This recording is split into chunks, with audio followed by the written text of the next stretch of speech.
आपकी ये मंदिर वाली जो जगह है वो कितने एकड़ में फैली हुई है? 22 एकड़ में, 22। जिसमें 322 छोटे छोटे मंदिर हैं भगवान के। ओहो, माने भगवान का पूरा शॉपिंग मॉल ही सजा के रखा है। साइलेंस। और इन सारे मंदिरों में भगवान की सेवा के लिए 142 पुजारी हैं, समझा? आपके मंदिर के बाहर भिखारी कितने बैठते हो पता है आपको? क्या? भिखारी भिखारी अंदर की 320 मूर्तियां, 142 पुजारी याद है आपको? लेकिन आप ही के मंदिर के बाहर बरसों से कितने भिखारी बैठते हो याद है आपको? मिलॉर्ड, इनके मंदिर के बाहर जो भिखारी बैठते हो उसमें किसी को भी मंदिर के अंदर एंट्री नहीं है। अब धूप हो बारिश हो बाहर सड़ते रहने का, अंदर पैर नहीं रखने का। ना मत कहना, ना मत कहना। ये आप ही के मंदिर के पुजारी ने मुझे बताया था। उसने तो मुझे ये भी बताया था महाराज कि कांजी भाई, ये केस अगर आपको जीतना है ना भैया तो हर सोमवार को आइए। तो मैंने पूछा मिलॉर्ड कि मैं कहाँ हूं? तो कहते हैं शिव जी के मंदिर में आइए और 1 लोटा दूध चढ़ाइए, फिर देखिए। मैंने बोला ठीक है, ये भी करके देख लेते। तो मिलॉर्ड में पहुंच गया मंडे को दूध का लोटा लेकर। ये लंबी लाइन लगी हुई, सबके सब हाथ में लोटा पकड़ के खड़े हुए थे ऐसे। मैंने सोचा अंदर जरूर कोई दूध पीने वाला होगा, वरना ये सब जब गधे थोड़ी है जो ऐसे लोटा पकड़ के लाइन में खड़े। मेरा नंबर है, मैं अंदर गया, अंदर कोई नहीं था दूध पीने वाला, कोई नहीं। बीच में वो काला पत्थर पड़ा हुआ था, उसे शिवलिंग कहते हैं मूर्ख। हाँ शिवलिंग पड़ा हुआ था। और वो पत्थर मिलो, वो पत्थर दूध था।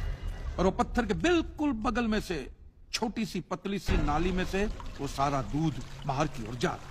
मैंने बोला कि यस, बाहर तो कोई खड़ा ही खड़ा होगा दूध पीने वाला। देखा बाहर भी कोई नहीं था। वो सारा दूध मिलो उस नाली से निकलकर बाहर गटर में जा रहा। Total waste. और वो गटर को लग के एक भिखारी खड़ा हुआ था। बेचारा 4-5 दिन का भूखा होगा महाराज, भूख के मारे वो कांप रहा था। उसको शायद ये दूध ही पीना था, लेकिन गटर में से कैसे?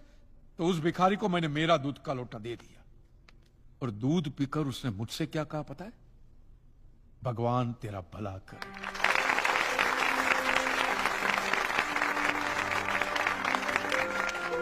तो मंदिर में आने वाला एक एक इंसान वो पत्थर पे दूध डालने के बजाय किसी गरीब के पेट में डाले तो सबसे ज्यादा पुण्य मिलेगा, नहीं? और हाँ मौलवी साहब, किसी दरगाह पे फूलों की चादर ओढ़ाने के बजाय किसी नंगे फकीर के बदन पे कपड़ों की चादर ओढ़ाई जाए ना तो अल्लाह को बहुत खुशी मिलेगी। और जीसस के सामने मोमबत्तियां जलाने से अच्छा है किसी गरीब की झोंपड़ी में जलाइए, तो उसके घर में कभी अंधेरा नहीं होगा। क्यों, तुम भी भगवान को नहीं मानते क्या? अरे मैं खुद भगवान हूँ। अच्छा, तो मैं अमिताभ बच्चन हूँ। देखो कांजी, दूध, चद्दर, मोमबत्ती ये सब चढ़ाना एक प्रथा है। भगवान की पूजा अर्चना,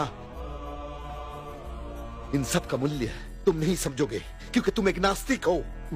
जगत की मोह माया से तुम अभी तक मुक्त नहीं हुए। आप तो हो गए हो ना, आप तो बिल्कुल मोक्ष के दरवाजे पे खड़े हो। तो ये जो रीति रिवाज के नाम पे ढोंग चलते उनको बंद करवाइए ना महाराज।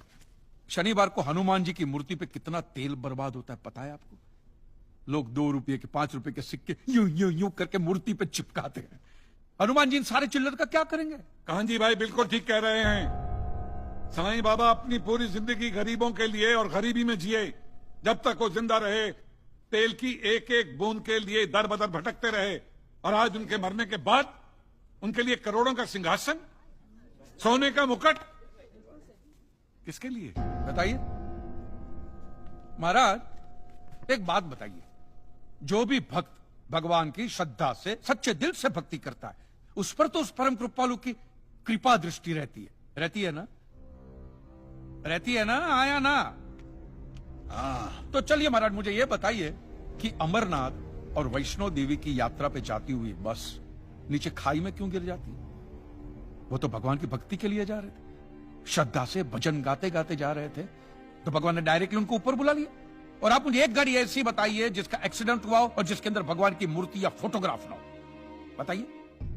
I object my Lord. From day one ये आदमी बातों को यूं यूं गोल गोल घुमा रहा है। मिस्टर कांजी, ये कोई डिबेट नहीं है अच्छे बुरे की, ये कोर्ट है और यहां प्रूफ चलता है। और हमारे पास प्रूफ है, इंश्योरेंस पेपर्स पर आपके सिग्नेचर्स। इसलिए लीगली आपको कोई हक नहीं बनता इंश्योरेंस कंपनी से पैसे मांगने और जहां तक हमारा प्रश्न है, बीमा कंपनी के नियमों को हम नहीं मानते। अगर उन्होंने लिख दिया कि भूकंप जज साहब ने करवाया है, तो क्या जज साहब पैसे देंगे? इसी तरह पॉलिसी में भगवान का नाम लिख देने से भगवान पैसे देने के लिए प्रतिबद्ध नहीं होते। अगर आप चाहते कि भगवान आपके पैसे लौटा दे तो ये प्रूफ करो कि ये भूकंप भगवान ने किया है। किया ही है ना। इन राइटिंग है, कहीं लिखा हुआ तुम्हारे पास है? Any proof? मिलॉर्ड, ये mister kanji, court of law में सिर्फ दलीलों पर फैसले नहीं होते। आपकी दलीलें, आपके आर्गुमेंट्स आम जनता के लिए कितने भी वैलिड क्यों ना हो, लेकिन अगर आप उन्हें साबित नहीं कर सकते हैं तो उनका कोई मतलब नहीं। आपके पास कोई सबूत है? No milord. In that case ये अदालत आपको 1 महीने का आखिरी मौका देती है।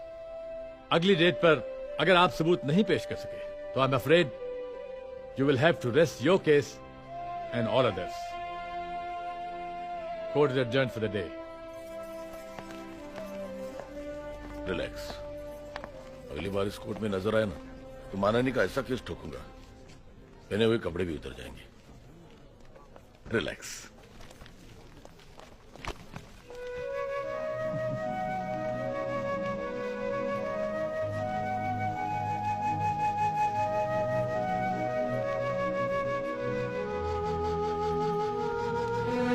अब आप क्या करेंगे? राइटिंग में प्रूफ कहाँ से लाएंगे?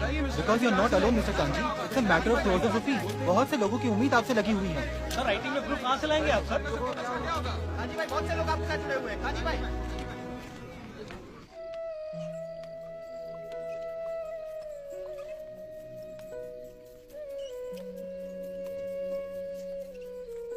आज मुरली नहीं बजा रहे हो? तुम्हें अच्छा नहीं लगता इसलिए चुपचाप बैठा हूँ। नहीं नहीं, अच्छा लगता है, और तुम बजा भी लेते हो अच्छा। शुक्रिया। आज बहुत परेशान लग रहे हो। हाँ, ये अदालत वाले बोलते हैं कि प्रूफ लेकर आओ राइटिंग में, तो प्रूफ कहाँ से लाऊं? अरे इतना बड़ा कंसल्टेंट तुम्हारे सामने मुझसे पूछो। ये कोई हाउसिंग लोन का मामला नहीं है भाई। अदालत का मसला है। प्रॉब्लम ही प्रॉब्लम। एक काम करो, ये शराब मुझे दो। हाँ, तुम दूध पियो। मिक्स करूं? नहीं, मिक्स नहीं, सिर्फ दूध पियो। और हल मैं तुम्हें बताता हूं। कांजी भाई, पता तुम्हें इस दुनिया की सारी उलझने, सारी परेशानियां, सारी टेंशन का हल कहां लिखा हुआ है? कहां? इस किताब के अंदर। श्रीमद् भगवत गीता। कभी पढ़ी है तुमने? अरे कौन पढ़ेगा यार, इतनी मोटी किताब है और एक भी फोटोग्राफ नहीं है। आदमी पढ़ेगा कैसे? इंटरेस्ट ही नहीं आवे। मैं रखता था दुकान में, मार्जिन भी कम है और ऊपर से वो दिमाग लग जाता है, परेशानी हो जाती है। निकाल के फेंक दिया। फेंक दी? हाँ, फेंक दिया। भगवत गीता को उठा के फेंक दिया। क्यों? कांजी भाई, ये गीता, कुरान, बाइबल में मनुष्य के हर सवाल का जवाब लिखा हुआ है। मैं जानता हूं कि तुम ये सब बातें नहीं मानते हो, लेकिन अपने स्वार्थ के लिए सिर्फ एक बार इस किताब को पढ़ो और देखो क्या रिजल्ट आता है। और अगर रिजल्ट ना आए अच्छा, तो इसे उठा के बाहर फेंक देना। कांजी भाई, एक बार पढ़िए और फिर देखिए